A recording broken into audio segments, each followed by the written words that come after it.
कि प्रधानमंत्री आवास योजना की बात सरकार करती है 4 करोड़ मकान। आज मेरा हरियाणा प्रदेश में 3-3.5 मकान बने, बाकी कहाँ गए? 7.5 लाख मकान बनने चाहिए थे। देख सकते हैं सरकार की भी पोल खोलते हुए नजर आ रहे हैं। फैमिली आईडी 90% बिल्कुल फर्जी और फ्रॉड बनी हुई है और उन्हीं के सारे मुख्यमंत्री उनको योजनाओं का लाभ दे रहे हैं, कल पात्र लोगों को दे रहे हैं। पात्र लोग आज वंचित है। जो सरपंच जी सरकार ने लठ मार रखी, मैं भूल लेंगे थोड़ी, मैं तो याद रखेंगे। सरकार से मिलने नहीं, हम ग्रामीण लोगों से मिलने के लिए जाएंगे। कागजों में तो काम पूरा हो जाता है, धरातल पे काम ही नहीं होता है। सरपंच और ब्लॉक मेंबर जनसंवाद तो मिल जा रखे, गाँव में जनसंवाद कर रखे, उनके प्रस्ताव नहीं दिए जा रहे। इन पर MP MLA को ज्यादा पता है कि गांव की क्या समस्याएं हैं। पानी की निकासी नहीं होती, सड़कें नहीं बनी होती, बस सेंटर का बुरा हाल है। इन सब मुद्दों को लेकर आप अलग से क्या काम करवाना चाहते हैं? जो सरकार ने योजनाएं चलाई है उसके तहत आप काम करवाना चाहते हो, लेकिन काम आप करवा नहीं पा रहे। जो मुख्यमंत्री कहता है कि रात के 2 बजे भी आओ, मैं चंडीगढ़ मिलता हूँ, और उसी मुख्यमंत्री से जब हम जनप्रतिनिधि मिलने के लिए जा रहे थे तो हमें पुलिस ने गिरफ्तार कर लिया। नमस्कार, मैं शबनम और आप देख रहे हैं जनता की आवाज। इस समय आपको बता दें कि करनाल के अंदर मौजूद है और करनाल के अंदर सीएम सिटी की सड़कों पर ब्लॉक समिति मेंबर ने जो है अपना धरना जारी किया हुआ है।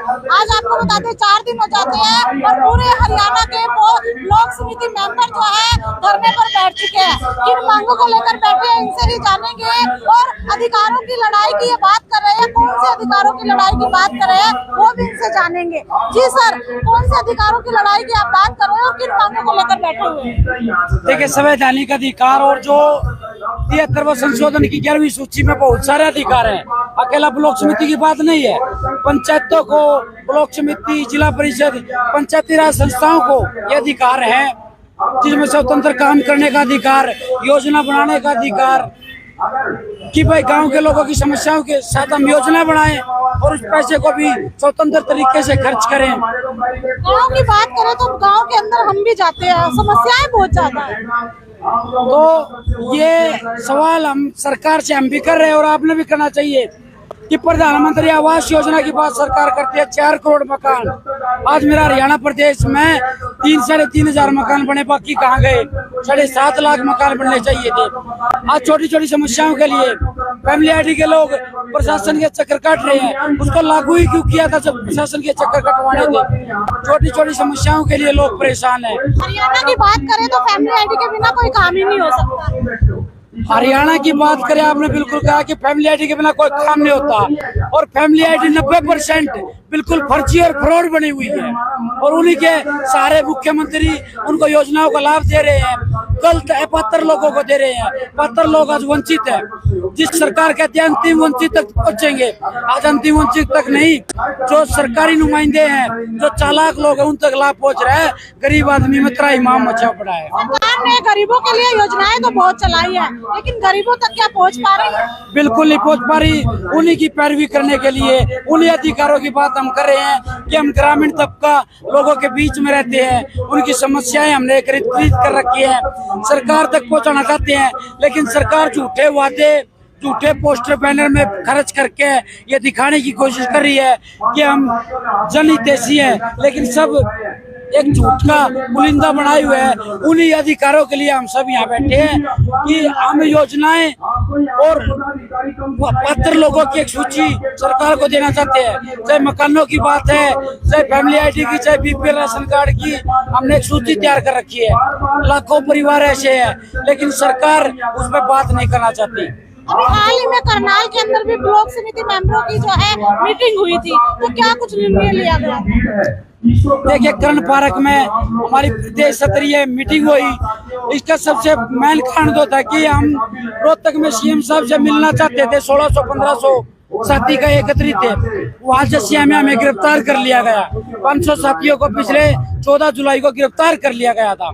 जो मुख्यमंत्री कहता है कि रात के 2 बजे भी आओ, मैं चंडीगढ़ मिलता हूँ, और उसी मुख्यमंत्री से जब हम जनप्रतिनिधि मिलने के लिए जा रहे थे तो हमें पुलिस ने गिरफ्तार कर लिया। तो ये दोगलापन सरकार और सरकार के नुमाइंदों में है, तो वो समझ करे कि अगर वो मिलते हैं तो फिर हमें क्यों यहाँ बिठा रखा है। कहीं ना कहीं नहीं, जो सरकार ने योजनाएं चलाई है उसके तहत आप काम करवाना चाहते हो, लेकिन काम आप करवा नहीं पा रहे। सरकार ने योजनाएं जो पहले बिल्कुल सही साफ स्पष्ट था, अब उसको टेबल सिस्टम में बांट दिया कि पंचायत ये काम करवाएंगे, जिला परिषद ये करवाएगा, ब्लॉक समिति ये करवाएगा। क्या हमारे वार्ड के लोगों ने, क्या हमारे सरपंच को या हमारे जिला परिषद को ये चुन के लोगों ने चुना था क्या वो सिर्फ ये फिक्स काम करवाएंगे? हमारे लोग की जो भी समस्या होगी हम वो सारे काम करवाएं, यही हम सरकार से आग्रह करना चाहते हैं। मेन तो जी पानी की निकासी नहीं होती, सड़कें नहीं बनी होती, बस सेंटर का बुरा हाल है। इन सब मुद्दों को लेकर आप अलग से क्या काम करवाना चाहते हैं? जो धरातल की यही बात ही नहीं के लिए मूलभूत सुविधाएं जो योजनाओं की बात करती है, उन सब की बात हम कर रहे हैं कि धरातल बेस पर बढ़िया पारदर्शिता के हिसाब से काम हो। उन्हीं के लिए ये धरना प्रदर्शन और योजनाएं हमारा मांग पत्र है। हम कहते हैं कि पंचायती राज संस्थाओं को पूरा अपना अधिकार दे दिया जाए, स्वायत्ता का, वो अपनी योजना बनाने का भी और उनको लागू करने का भी, बजट को खर्च करने का पूरा अधिकार उन सबको हो।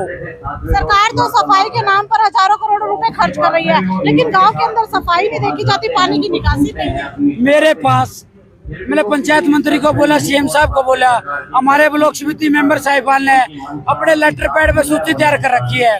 ODF की बात करते हो, स्वच्छता अभियान के तहत हमारे गांव में, ग्रामीण देहात में चौपाल तो बना दी, लेकिन उनमें शौचालय नहीं है। जो वहाँ लोग एकत्रित होते हैं वो खुले में शौच जाते हैं, और सरकार कहती है कि हमने 5 साल पहले ODF कर दिया, कोई काम, हर काम को स्वच्छता मुक्त कर दिया। तो 8-10 हजार जो चौपाल जिनमें शौचालय तक नहीं बने हुए, मूलभूत सुविधाएं नहीं है, उन पे बात सरकार क्यों नहीं करती? वो सूची हमने बना रखी है। आपका पूरा परिचय और कहाँ से पहुँचे? मैं जोगी सुनील बिशनपुरा, जींद ब्लॉक से और प्रदेश संयोजक ब्लॉक समिति एसोसिएशन हरियाणा, और पूरा प्रदेश के सदस्य साथी तर्क और वितर्क और पूरे विचार के साथ, योजनाओं की बात के साथ सरकार से धरातल और ग्रामीण लोगों की आवाज को उठाने के लिए एकत्रित हो गए हैं, और ये प्रदेश स्तर का आंदोलन चल रहा है और ये मूवमेंट है। इसके बाद हम सरकार से मिलने नहीं, हम ग्रामीण लोगों से मिलने के लिए जाएंगे और उनको सरकार के झूठे वादों के बारे में पोल खोलने का काम करेंगे। जी सर, क्या लगता है गरीब जनता की समस्या का हल कब होगा? जनता की समस्या का हल होना इस सरकार से मुश्किल लग रहा है जी। यहाँ किसान और हमारे जैसे चुने हुए जनप्रतिनिधि, बेरोजगार, सभी की यही समस्या है। ना तो कोई सड़क बन रही थी, पानी पीने की समस्या है, कई समस्याओं का। करवाए तो करवाए कौन? ब्लॉक समिति मेंबर जो है वो धरने पर बैठ गए, और जो सरपंच है वो भी कुछ नहीं करवा पाते। तो धरने पर तो जी मजबूरी में बैठे हैं। हमारे ऊपर तो ऐसा लागू कर रखा है, कोई water treatment, biogas plant, biogas plant में हम क्या करें, हमारे पास तो है नहीं। तो इस टाइप की कई तो स्कीम लागू कर रखी सरकार ने। पार्क मेंटेनेंस, पार्क कई गांव में जो हमारे वार्ड लगे 2-3 गांव में, उनमें कई पार्क ही नहीं है, तो मेंटेनेंस किस चीज की करें हमें? कहाँ से पहुँचे? मैं ब्लॉक समिति मेंबर वार्ड 15 ब्लॉक मतनेर से हूँ जी।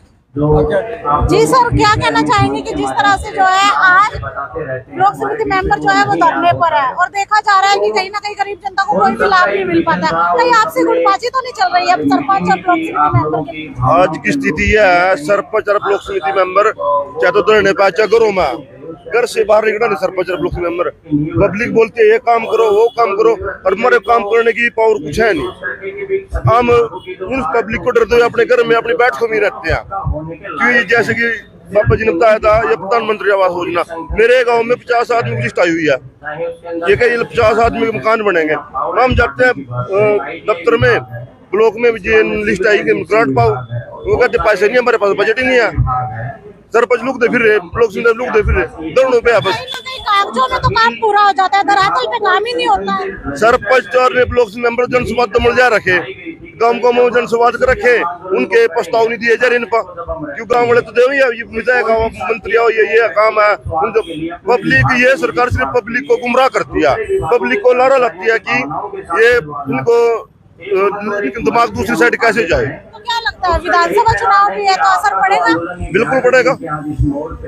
जो सरपंच जो जिस सरकार लठ मार रहे मैं भूल लेंगे थोड़ी, मैं तो याद रखेंगे। आपका पूरा परिचय और कहाँ से पहुंचे? मैं सरपंच कुलसोरा ब्लॉक इंद्री प्रदीप कुमार। करना तो ब्लॉक समिति मेंबरों का है सरपंच भाई अपने हम ये जो ब्लॉक समिति और सरपंच भाई मिलकर चलेंगे जिन तो गांव का विकास होगा। समर्थन देने के लिए पहुंचे। बिल्कुल। तो भाई समर्थन देने के लिए सरपंच भी यहाँ पर पहुँच रहे हैं। जी सर, क्या कहना चाहेंगे? बहन जी अभी बात कर रहे थे कि ब्लॉक समिति धरने पे बैठ गए, पंचायतें हम काम करने के लिए धरने पे बैठे हैं। और एक चीज और क्लियर करना चाहता हूँ, क्या एमपी एमएलए को ज्यादा पता है कि गांव की क्या समस्याएं हैं, मूलभूत समस्याएं क्या है? वो तो गांव में कभी कभी आते हैं, हमें पता है कि ग्रामीण लोगों की क्या समस्याएं हैं। और दूसरी बात, सरकार कहती है खर्ची पर्ची बंद होगी, तो सीएम आवास में लोग जो अपने पर्चे बना बना के लेके जाते हैं, उनके कार्यकर्ता किसी की बदली लिख के लेके जाते हैं, किसी को नौकरी लगाने की सिफारिश करके लेके जाते हैं। सीएम आवास का रिकॉर्ड है कि वहाँ हर रोज 15 से 2000 लोग पहुंच रहे हैं। तो इसका मतलब क्या है कि पर्ची खर्ची चल रही है, पर्ची खर्ची चल रही है। तो सीएम साहब को कहना चाहता हूँ, प्रूफ क्या है पर्ची खर्ची चल रही है? जब 1500-1600 लोग सीएम साहब से अपने गांव से निकल के वहाँ मिलने के लिए जाते हैं, पर्ची पे लिख के लेके जाते हैं, अगर ऐसी व्यवस्था बढ़िया है तो उनके काम घरे बैठे क्यों नहीं होते? एक छोटी छोटी समस्याओं के लिए गरीब आदमी भाड़ा थोड़ा लगा के क्यों डीसी दरबार में समाधान शिविर में जाता है? समाधान शिविर तो हम भी लगाते हैं, उनकी समस्याओं का समाधान हमारे पास बैठ के क्यों नहीं होता? क्या लगता है विधानसभा के चुनाव भी नजदीक है, असर पड़ेगा?